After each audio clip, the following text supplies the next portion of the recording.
እንዳንቀጥል አካል እንዳንጎዳ ሁሌም ረጋ ብለን በትዕግስት እንንዳ ሕይወት እንዳንቀጥል አካል እንዳንጎዳ ከባድ ኃላፊነት እንዳለብን አውቀን ሁልጊዜም ስንጓዝ ይህን ተጠንቅቀን መፍተንና መቅደም አይደለም ችሎታ ትዕግስትን ላብረን ሲኖረን እርጋታ ሁሌም ረጋ ብለን በትዕግስት እንንዳ ሕይወት እንዳንቀጥል አካል እንዳንጎዳ ሁሌም ረጋ ብለን በትዕግስት እንንዳ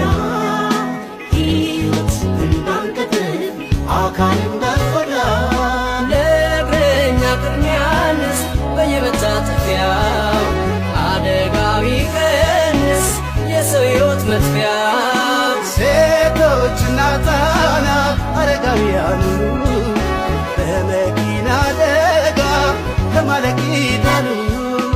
አሽከርክር ረጋ ብለን